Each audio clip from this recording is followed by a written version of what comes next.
So we're here in Natewa village, Natewa Bay, and clearly we've seen the critical importance of breadfruit to the food security of this area, which is facing, as you can see from the background, of very, very severe drought conditions.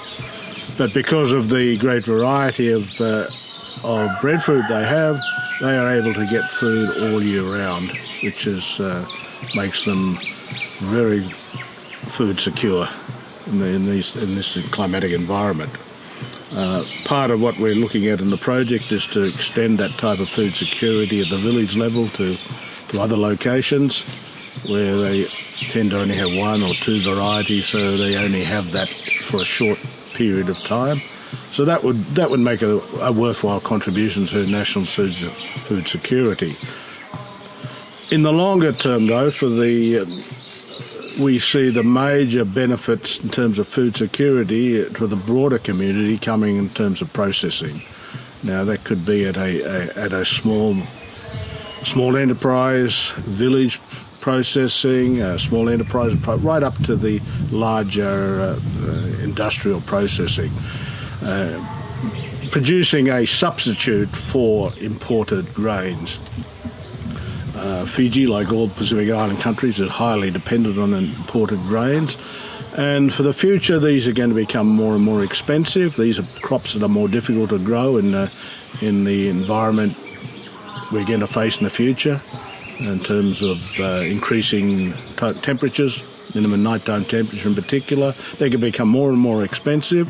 So we have to look at being able to take advantage of what we have in our Pacific Island countries, and that's a range of crops, but that includes breadfruit, which has been identified to be particularly adaptable to these conditions. It's tolerable to cyclones, as we've seen over the last week, how tolerant it is to extreme drought conditions. Cyclones, I mentioned before, it can recover relatively quickly from cyclones. The tree's not destroyed, and within a year it comes back. So it has this advantage. Now, if we're going to make a major contribution to food security at the national level, then we have to be using breadfruit not only as a fresh product, which we can do a lot more very usefully, but we have to be looking at a processed product. And this is where we need to focus our attention particularly now. So with breadfruit, we're probably in the situation where hybrid corn was in the 1930s. We're feeling our way, but we have to do this work now. We owe it to the future generations. There's big benefits to people now, but as we face more and more difficult climatic conditions, they have to be in a position to be able to respond and have something to feed themselves, basically.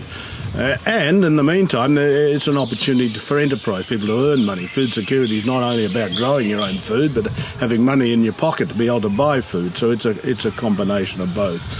So we're on a long journey, and a lot's been done, and a lot's been to build on.